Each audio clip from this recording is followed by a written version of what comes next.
Hello, Oak Bloke here, and we are going to cover DGI9. And this is an article that's going to be released over the next couple of days. It's going to be called 2x2 at Arqiva, and I hope you like the jet skiing or floating goats that feature in this. And it seems that either more than 2x2 got on 2 lots of 2 maybe, or otherwise they have been busy. Anyway, moving from that arc down to Arqiva. Sorry, my computer decided to freeze there for a second. In fact, let's make that a little bit bigger, so make it easier for you to see, reader. So first thing I'm going to just sort of cover here, let's just get rid of that. First thing I'm going to cover here is that the review of the 2023 accounts was concluded. They found that it had been overstated by 111.5 million, which is about 20% above what it should have been. So there's a couple of stats there, 15.4 pence per share difference. So see, that was around the time that I included this in the Oak Bloke 24 ideas. And none of what I'm going to talk about today is advice. This is just me talking and for entertainment purposes. But yeah, so not 79p NAV, it was 63 or 64p NAV back then. And the difference, the reduction, 15.4p, I mean, that's like nearly double today's share price.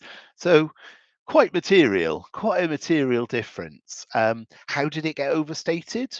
What within that 79.3p was overstated? We don't know. Was the report shared? No. Do we know who knew what? Do we know whether it was accidental, deliberate? Did the auditor check something or not check something? We don't know. We don't know any of it. No, no, and no. I don't know what to say much more than that without starting to get quite rude and quite angry, but yeah, it's not great. They were charging 1% of NAV fees. So an overstatement of 111 million means 1.1 million of fees that they shouldn't have been charging for. And that works out about 0.1 pence per share per year for however long it was going on for. We don't know how long this overstatement existed. Was it just in 2023 or was it longer? I mean, the overstatement was there in 2024. It was only now in 2025 that the proper numbers are revealed. So there's at least 2 years, of overstatement. Not great, at all. And anyway, we'll see what happens there. So the NAV has dropped. I mean, of course, there's stuff in the history and there's stuff today. So, this share, I guess you can look at it two ways. You can look at it as a long-standing investor, and I'm sure there's a lot of people that have cut their losses on this one and just got rid of it in disgust and so on. But then I suppose the way I've always said to everybody to look at shares is look at as though you're buying it today. I mean, you can't do anything about the past, but you could do something about the present. So you've got to look at the present, thinking about the future. Don't look at the past as to how it informs the present. So if you've lost money on this share and you're holding it at a loss, hoping for a recovery of your money, maybe you're better off getting rid of it if you don't believe it can. I mean, say for example, because it is down by about 50% since that revised 2023 figure. But it's, I think overall, let's just grab it and put it up on screen. I mean, if you bought it right in the beginning, back here when it was say £1.20 ish, and it's now 8p, well, you've lost 93% of your money. That's quite a lot. So to recover 93% of your money, if you've lost it that much, you'd need this to be a 12.5 bagger to get back that money. You'd need it to increase 12.5 times. No, sorry, more than that, 15 times to get back to 120p. Chances of that happening, no matter how good this is, are low. I'll say that. I'll say that. I'm not saying this has got 10 times or 20 times upside to it. Probably doesn't have that much, or at least that much isn't something that I would even speculate upon today. But do I think it could go up? Well, keep watching. So like for me, I included it at I think it was 29p, 28p. So it's down 72% from when I included it in my Oak 24 ideas. I'm just looking it up now because it's I like to try and be as transparent as I can. No, 30p. So I included it at 30p. So it's down. That's where I'm getting the 72.4% down. So it's my worst surviving idea. So your worst surviving idea is the highest, strongest candidate for culling, for calling time. Am I calling time today? Well, I say here, read on, but no, is the I'll sort of spoil the surprise for you. I mean, obviously, it depends on the future. It depends on what do we think will happen next, as I've already said. I mean, there's a couple of reasons. First of all, I'm not overly impressed with the lack of transparency in the new fund manager, and we're sort of not really getting very good explanations as to what's going on. So they've written off 100% of Vern. Vern being an asset, Vern Global, a data center asset that was bought, that was then sold, and part of the sale was that there was an earn out of $107 million, which equates to 12.4p per share. So there's a half a p reduction in 1H25, which is due to that earnout being now valued at 0 in the NAV. But if it still happens, I mean, there's a big upside if they get the full value. So it is dependent on the performance, the 2026 performance, which of course is next year. So we're only 14 months away from knowing. Well, I mean, maybe a little bit more than 14 months, but obviously at the end of 2026, we'll get or early 2027, we'll get an outcome, and if it is as well, I mean, you've just got to go and look at the news flow. These guys have in March and in February they've expanded their Finland data center. They've struck a deal to expand by 10 megawatts. To expand European AI capacity. Doesn't sound to me like a failing company. It sounds to me like a highly successful one, which is growing fast. I think I've still got the link here. It is here. So if we go and look at the if we go and look at the news flow here, so we can see that the news flow is lots of people coming on board. Whoops. Lots of people coming on board, and lots of expansion happening. Lots of expansion happening within the platform. So that's all looking very, very positive as far as I can see. So I kind of call it fish in the barrel. I don't know that for a fact, but it looks positive.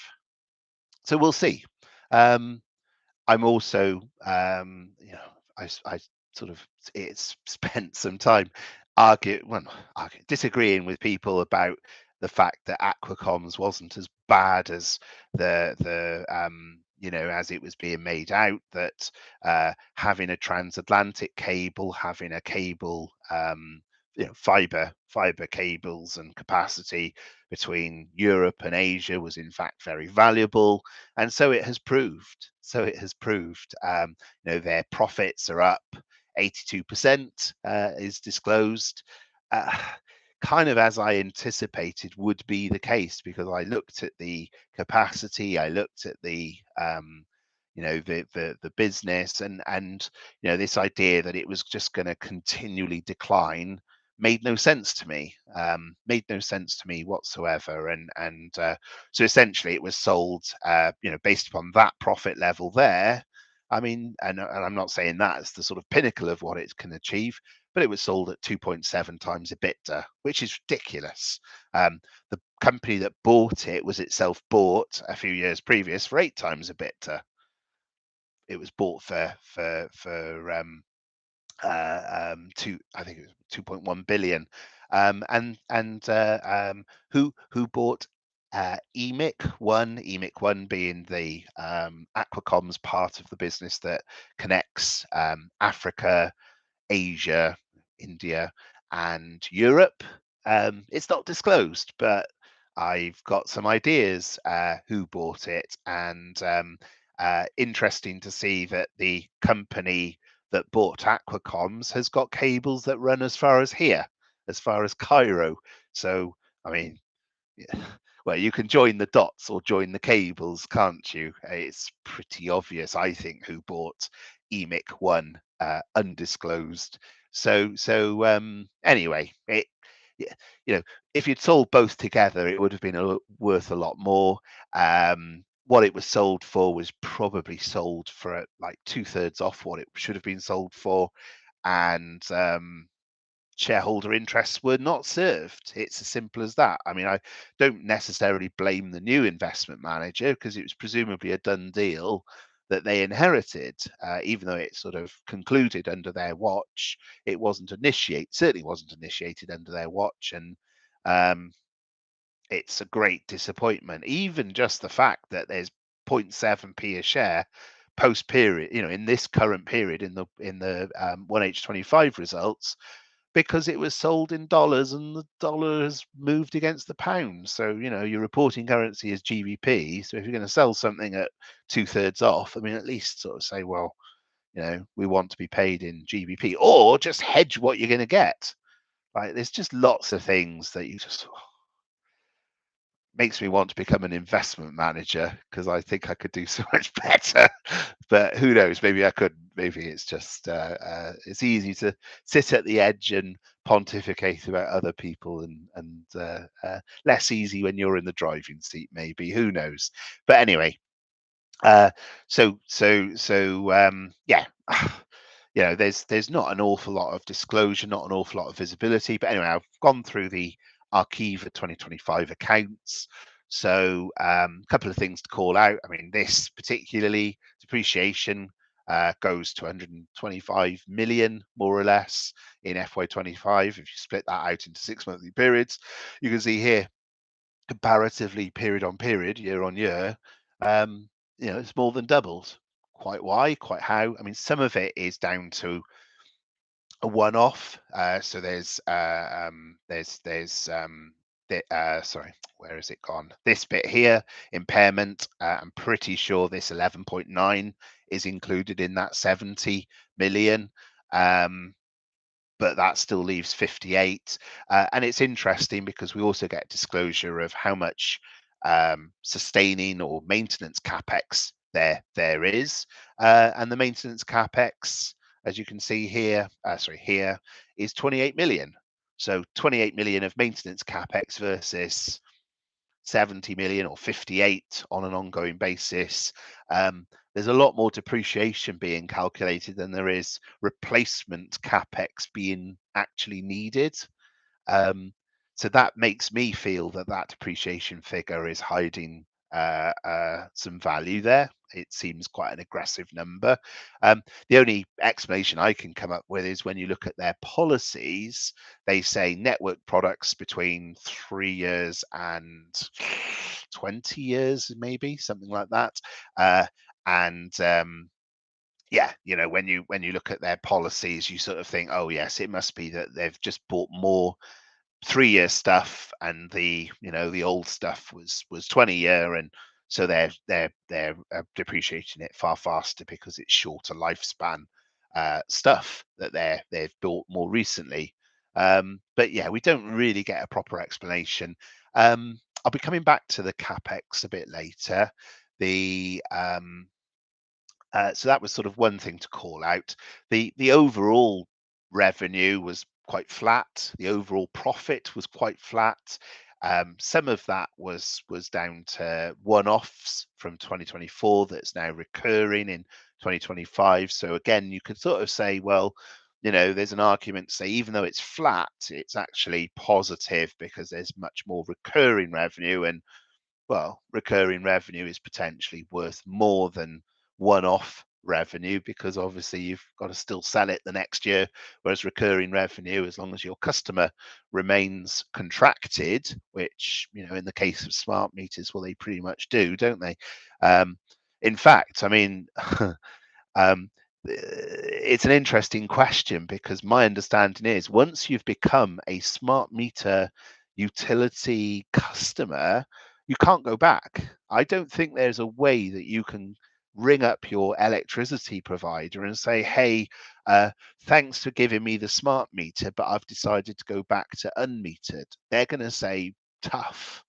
No, absolutely not. I don't, and the same with water. I don't think there is a reverse gear where customers can opt out. Once you're opted in, that's it. And that's one of the reasons that the adoption is lower than it otherwise would be, is that people are saying, well, I don't want to be beholden forevermore to a smart meter, rightly or wrongly, but smart meters can do lots of clever things. They are by default a leak detector because smart meters can obviously sort of see the consumption of something, and can help with energy management, with water management. So there's a lot of benefits to them, and therefore, at some point, I think the government will start to mandate them.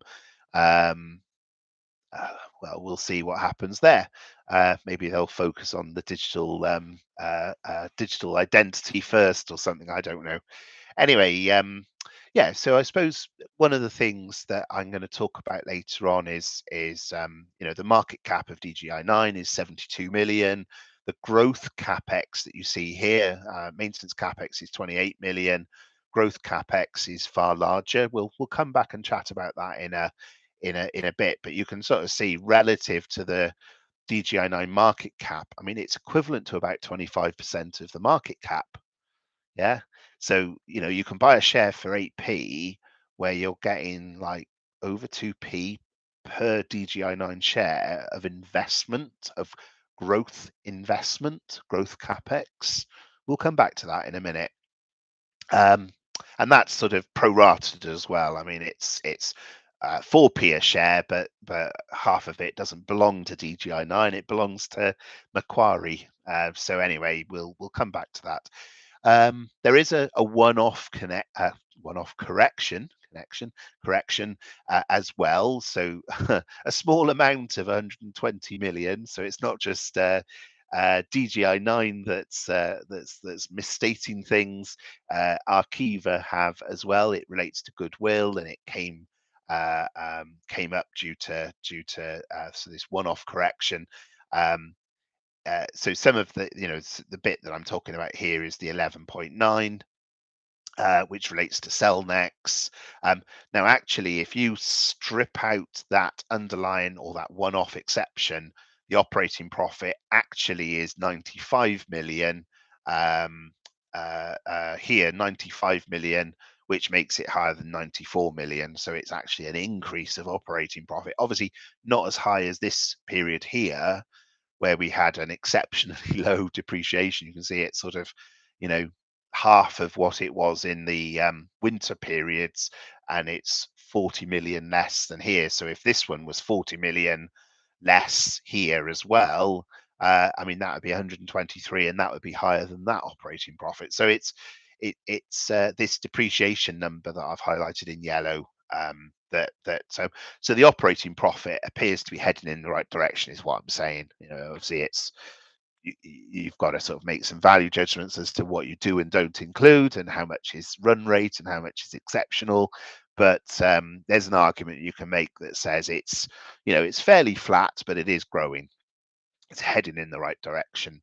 Obviously, cash generation is very strong, remains very strong. Um, the yeah, so the depreciation is also blamed on a larger asset base. But you look at the asset base, well, the additions here were 82 million. I mean, and obviously you've got to strip out leases because they're not going to be, those aren't directly depreciated. It's going to be this bit by here, and then assets under construction by definition do not get depreciated until they're constructed. So really, I mean, we're talking about 10.7 million of additions. So, like, why is there a larger asset base? The asset base is like 0.5% larger. So I kind of say, um, don't really get that. That doesn't make any sense. The only explanation, as I've already said, is they've just sort of gone and bought a load of short-term, assets with very aggressive depreciation levels on them, 33% depreciation type thing. It's also the case that you see this increase, vast increase to the discount rate, 1.5% in 6 months. Like, why are we depreciating the cash flow by such a large extent? What increase of risk has there been in 2025 between January and June that makes it 1.5% discounted, more discounted? I mean, that equates to a vast amount of money. When you think the order book is 3 billion or 2.8 billion, like, that's a big difference to the numbers, to the valuation. I don't get it. Very, very strange that these numbers are just high and just continually growing and continually growing higher. Doesn't really add up to me because they're contracted assets. What do you think's going to happen to them? Like, is the contractee going to go bust? Um, and even just the whole thing around, well, we'll come on to the BBC, but even that, like, you look at the numbers and it's not as big as you sort of would imagine it to be. Anyway, we'll get to that. Um, yeah, I mean, if anybody can think why there is this jump, then tell me, because it just seems like a nonsense to me, or a hidden value. Yeah, sorry, this bit is the bit that I thought was very interesting. This link here takes you to um, basically some very interesting disclosures. So, of the media revenue, 100 million is the BBC in its entirety. Um, and then other British broadcasters, so ITV, Channel 4, blah, blah, blah, then another 94 million. So 281 million. So the whole thing is about 477 million. 281 of that 477, so 60%, is nothing to do with the TV license. In fact, this really is just the bit about the TV license, okay, which is 14.8%. And some of that 14.8% is not television anyway, it's radio. So I don't know what the split is, but I would guess that it's maybe what, 75 TV, 25% radio. So you might be saying, like, roughly, like 10% of the revenue could be affected if the TV license gets abolished in its entirety, the BBC disappear in its entirety, 10%.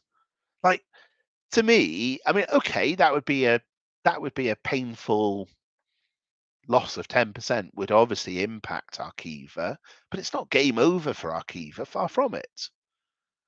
I don't get why there's such a large discount rate when you've got such contracted, long-term contracted assets.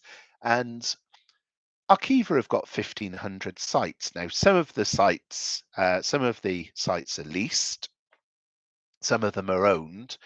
I've been doing some digging around. I kind of thought Crystal Palace is a valuable site. Alexandra Palace is a valuable site. Both of those are leased. I kind of found that out today because I thought, if they own a big chunk of London, well, the land value of that alone, if they get to a point where these TV aerials all get dismantled and taken down and they sell the land, well, what's the land worth? Now, they've got 1,500 sites across the country. Pretty much everything outside of London, or some of what they've got outside of London, is owned by Arqiva. Some of it is owned by the National Trust, some of it's owned by the MOD, some of it's owned by councils, but they do have some attractive land. Obviously, it's land at high up levels, at sort of towering towers are put in towering places for obvious reasons. What's that land worth? Well, the land was acquired in the 1940s and on the books. Property, land and property is valued at 250 million. Would that be worth more today? Almost certainly. Would it be worth a lot more today? I don't know. Could it be worth into the billions? I don't know. Possibly.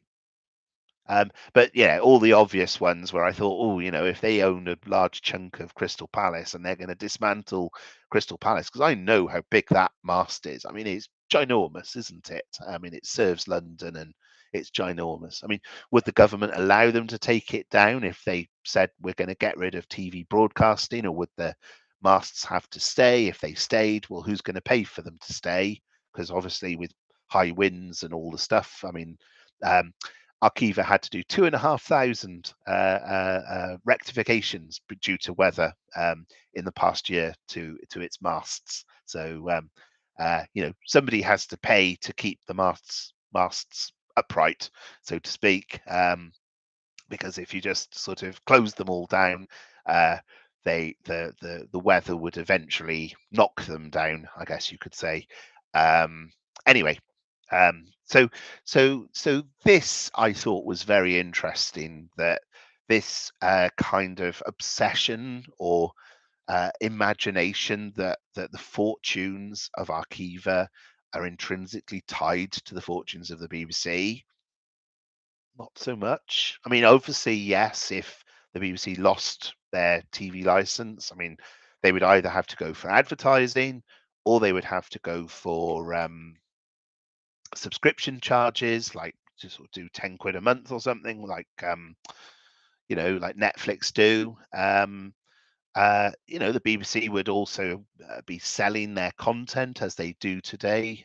We don't sort of know, I don't think we know particularly how much money BBC World makes, but I saw BBC News, for example. So the Americans historically have had BBC News for free.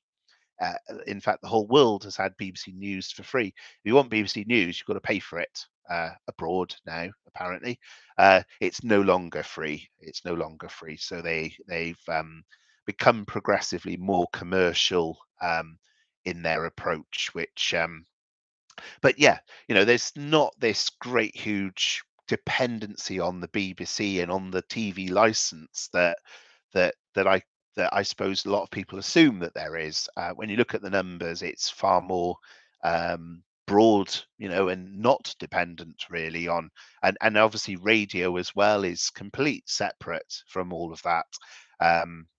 So this article as well sort of talks about, well, look, if you get rid of TV broadcasting and turn it all into internet broadcasting only, they talk they talk about there being a 2 billion cost to the taxpayer, that it would cost the taxpayer 0.9 billion a year to subsidize or support or do whatever. I suppose arguably they could sort of stick two fingers up at people and say, well, we're not going to spend that money, and tough luck. If you don't want TV, you don't want TV. I don't know for the politics of that would would work. There's obviously other sort of public service stuff like Welsh language, Scottish language, Gaelic language, uh, that sort of go on as well, that essentially are supported by public sector or public service, supported by taxpayers. Oh no, sorry, actually supported by TV license payers. I think one of the interesting things was that even if you don't live in Scotland or live in Wales, you are nevertheless paying for those services through your TV license.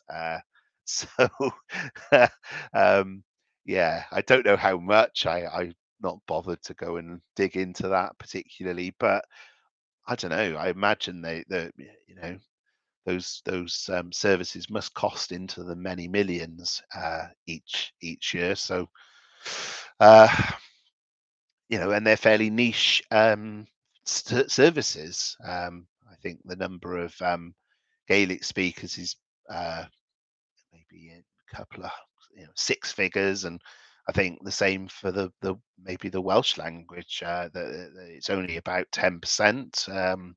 I think that can speak it, and maybe sort of a lower number again that do speak it. But yeah, anyway.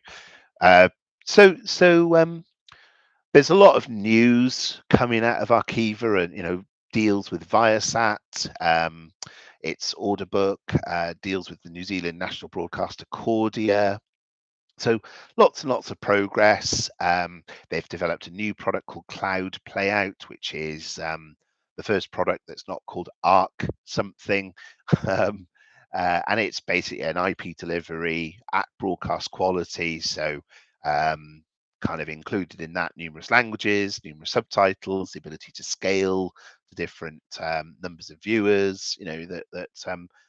If you're going to switch off broadcasting and go IP only, well, the advantage of broadcasting is that it's capable of serving itself to millions. When 30 million people tune in to the Christmas edition of Gavin and Stacey, I think it's probably one of the most watched programs ever, or something like that. I think was it 28 million? I don't know. Maybe it wasn't that. Maybe I'm just making that number up. But I think that was the most watched program ever.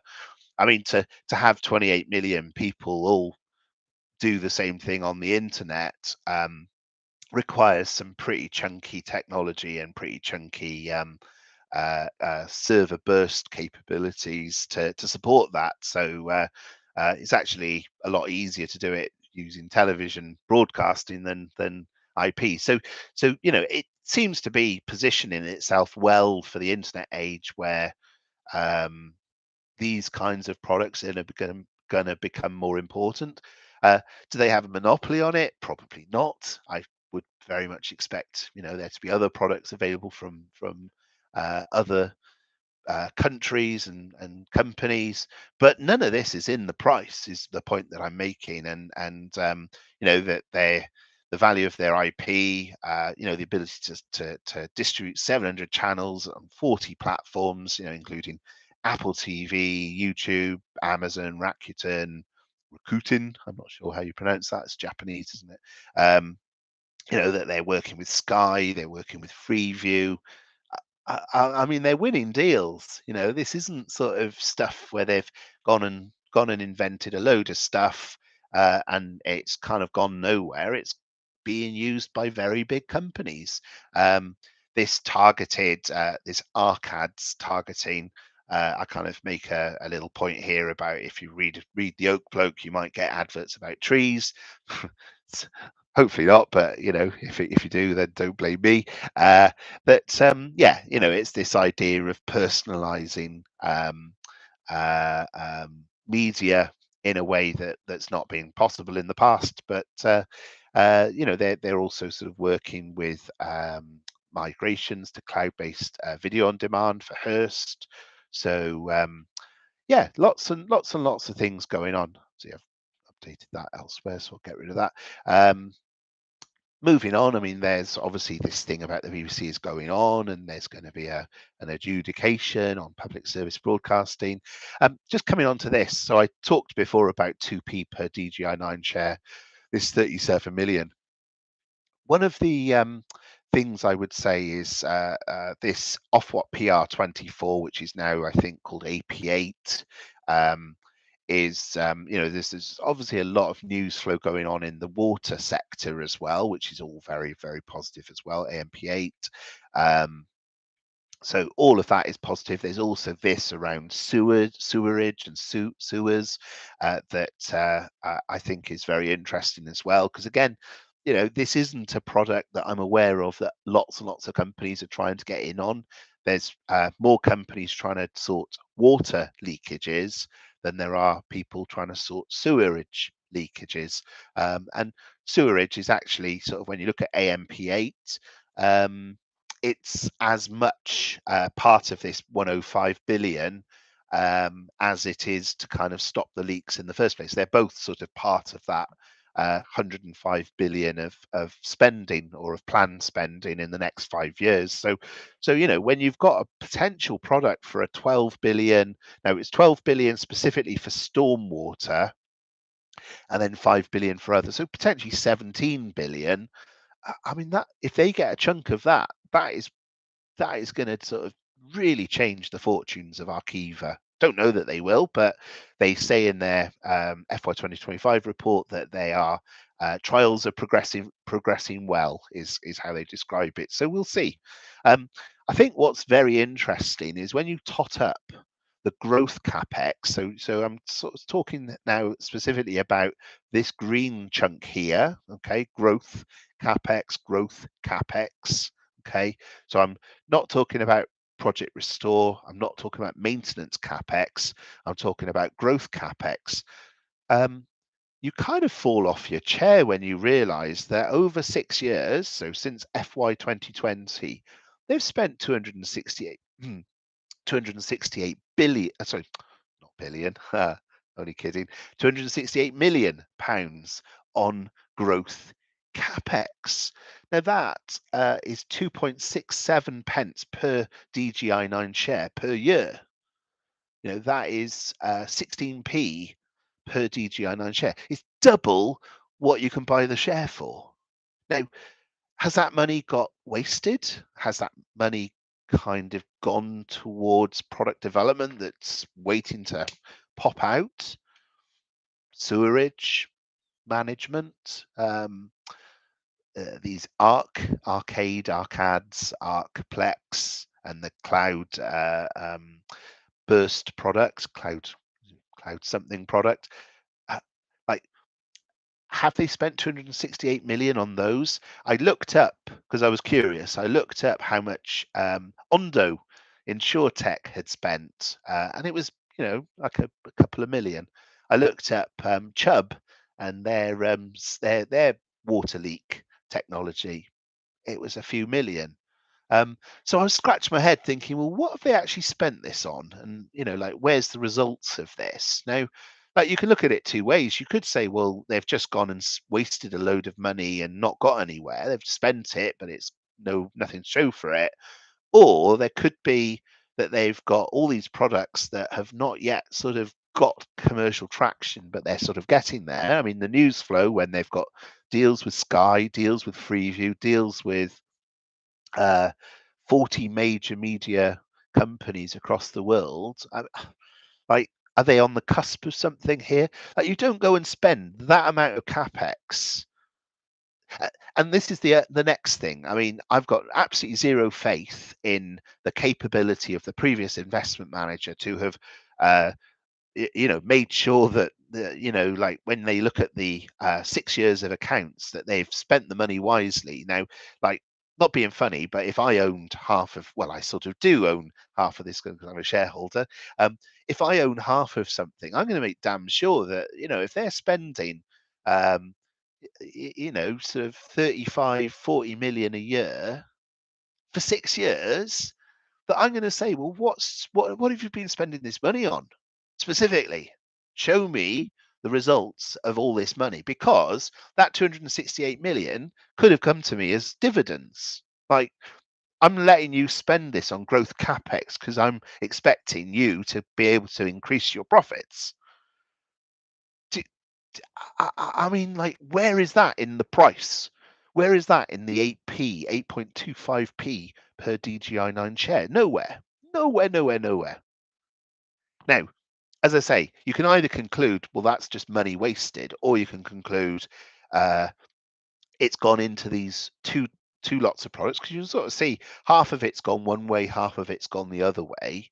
And you know that obviously some of this, by the way, the smart utilities is building out the sort of infrastructure side of it. You know that then is sort of then used, you know, for the capacity of monitoring and managing.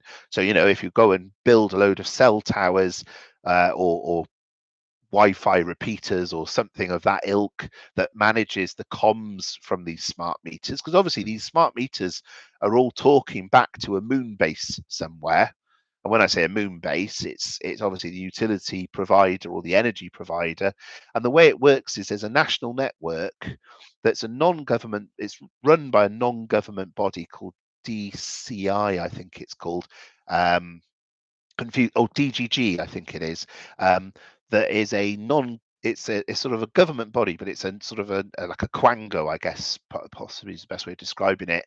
But what it does is it ensures that if you decide to be with Swalec, and then you sort of go and move over to U Energy, or you kind of move energy provider, that basically you're able to do so because it's all on a sort of network where they, you know, basically if you, Joe Bloggs, move to U Energy, that you know, essentially your post gets redirected, but they run the postal system, they run the Royal Mail, um, to make sure that the smart meters kind of com to the correct utility provider or energy provider or water provider. Now with the water providers, I mean, you don't get a choice, do you? You can't sort of decide to you know, you just have a local monopoly provider. With energy, it's different. You can switch and swap. So they've designed these meters to be able to be swappable, as in, you know, you can send the comms to a new provider, and that's kind of one of the reasons that Arqiva has got so much of the market, is that they are sort of working alongside this Quango and are the comms provider that sits behind, and a lot of the profit. I mean, when you actually sort of look at the profits for the installation of these meters, there's nothing in it. They make no money on the installation. It's all about the comms. You know, that's where they're making the money. So if they're not, if it's not their meter but they're managing the comms, they're making the profit. If they're installing it and managing the comms, they're not making any more money than if they're not installing it and managing the comms, if that makes sense. And I've worked that out by looking at the subsidiary accounts, and you can sort of see these pitiful accounts that make you know, the comms bit is where it's all being made, not the installations bit. Anyway,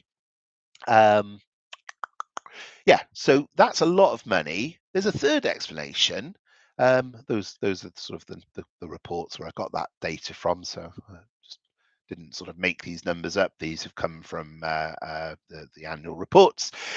Anyway, there is another explanation, which is and sort of I make the point here about, well, you know, like I sort of said about myself being jolly sure about how they've not wasted that money. The reason that I don't think this money has been wasted is this: that these guys are not stupid. These are sort of global experts in infrastructure. So you know, I just do not believe that that 268 has gone anywhere than somewhere useful, because these guys have been involved, and they own, directly and indirectly own, 48% of Arqiva. You know, they sort of run it as a fund manager for a couple of pension schemes and stuff like that. But it's essentially Macquarie that are involved. So it's Macquarie and it's DGI9 are the two parties. There is another explanation, a third explanation, which I talk about somewhere down somewhere. Oh, do I?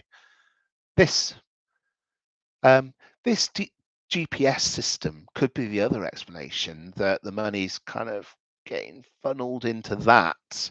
And maybe because it's interesting. I mean, we don't get any transparency, as I've already said, from the fund manager. But you've got to wonder whether there's some sort of, I mean, they talk about there being some sort of event in 2027. Now, could that event in 2027, and this is just me speculating, it might not be this, but could this event in 2027 be something relating to GPS or the ELOREN PNT? PNT, position, navigation, and timing. We're currently reliant on the Americans and the American GPS system for pretty much a load of, I think it's 100 billion of the UK economy is dependent on the US GPS system. What would happen if that was no longer available to us for any reason? Would it make sense to have our own separate system, either a British system or a pan-European system? Well, I'll leave you to be the judge of that. I mean, obviously, recent political events have kind of called into question uh, the reliability of the US as a source for some of these things. Would national security mean that we develop our own? If we develop our own, is is Arqiva going to be involved in that? Almost certainly, yes, they will be. In what shape or form, or have they invested money into this already? That's kind of where I'm wondering about this 268 million, because it's a lot of money. Like, you could do a lot of product development for 268 million pounds. Like, the scale of that is vast. I'm sorry to be stressing it so much in this video, but it's blown me away a little bit because I've not really noticed it until now. I was sort of researching this today, and I suddenly thought, well, hang on a minute, let's go back 6 years. 268 million. I'll leave it there. I'm not going to labour that point any further. But the other thing I'd say is the debt has come down a little way to about 30 million, which of course is good. So we're at 1376 down from 1405. They've refinanced 500 million at that rate, which replaces 10.2% debt, which saves 7.5 million a year. Maturities are pushed out quite a way. Sort of see them there. so there's no sort of cliff edge as to refinancing the debt. Obviously, the debt is quite high, but it's high relative to assets as well. I mean, it's if we go in and just quickly chuck this up on screen. So let's get, so page 96. So you can sort of see, you've got 2.8 billion of assets, supported, or sorry, 3 billion of assets, supported then by liabilities. Now, what you've got to remember when you look at these accounts is that this number is a nonsense number because it includes shareholder loans, where essentially the shareholders' equity is kind of part of this is shareholders' equity, I guess you could say.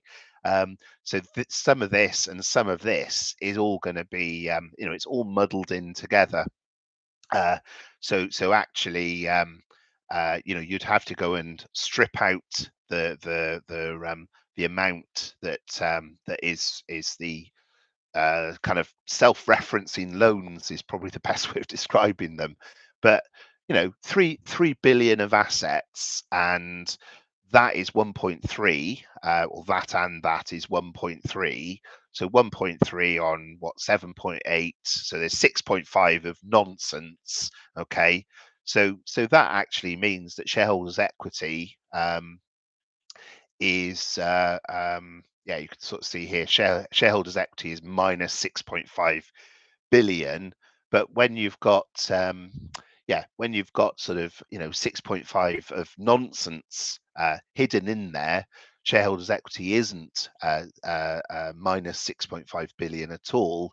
it's actually, and of course this accumulated losses is also a nonsense, because inside there is interest, and I think this year it was 900 million, which is just, that's sort of a loss that's not a loss, because you've charged yourself 900 million. It's a self-referencing loss. So again, you like, the accounts only make sense when you strip out these numbers, because you can't sort of, you can't lose yourself money by lending money to yourself and then saying that you've lost money because you've lent it to yourself. Like it's like having intercompany loans where you're sort of including the intercompany in it. It's just, you don't, like, I don't know why they do the accounts this way, where they sort of lend money to themselves at 14% interest rates, but they do. And well, one of the reasons they do it, I think, is that obviously because they lose 850 million, which includes this finance expense, which includes shareholder loans to oneself. Obviously, when you get to the tax, there's kind of like virtually no tax to pay, or there's tax refunds each year. That's the only reason I can see that they're doing it, is that it kind of completely dodges tax. But anyway, not sure of the whys and wherefores. But yeah, anyway, coming back to this, the point is there's 3 billion of assets, 1,300 of loans. So shareholders' equity roughly is about one point something billion. It's far higher than the official numbers reflect. So anyway, that's enough from me. I think that sort of gives you a flavour of what this article's. Am I calling time on it? No way. Watch this space, because I do still feel positive about this. Will the BBC, whatever way that goes, will that kill this off? Will it kill off Arqiva? No, far from it. I think that the two things I've taken from today is, just the actual relative insignificance of the TV license, and the future of the TV license and the future of TV broadcasting. I think the savings that Arqiva would make in the event of that happening, and the need for people to still have somebody like Arqiva as a broadcaster, as a way of, it would just sell more Arcplex and Arcads, and it would be part of the ecosystem, even if TV broadcasting stopped tomorrow. Radio broadcasting is not going to stop tomorrow. I don't think we'll see an end to digital radio, to DAB. I mean, there's no, yeah, there's sort of no imminent demise of that. I think it's also very, very politically unlikely that they'll kill off television broadcasting either. At least not in any sort of, not now, not in 2030. I could certainly see another 15 years. Because the other thing as well is that, if somebody took down the internet, well, how does the government communicate to anybody? The television broadcasting, the radio broadcasting, the television, the transmission masts serve greater purposes than just distributing television. There is a sort of national security element to this as well. Anyway, I hope that's been useful. I guess you'll see the article you'll see the article on the oakbloke.substack.com. None of this is advice. You make your own investment decisions, all of that stuff. And that's enough from me. Cheerio for now. Cheerio from the Oak Bloke. Goodbye.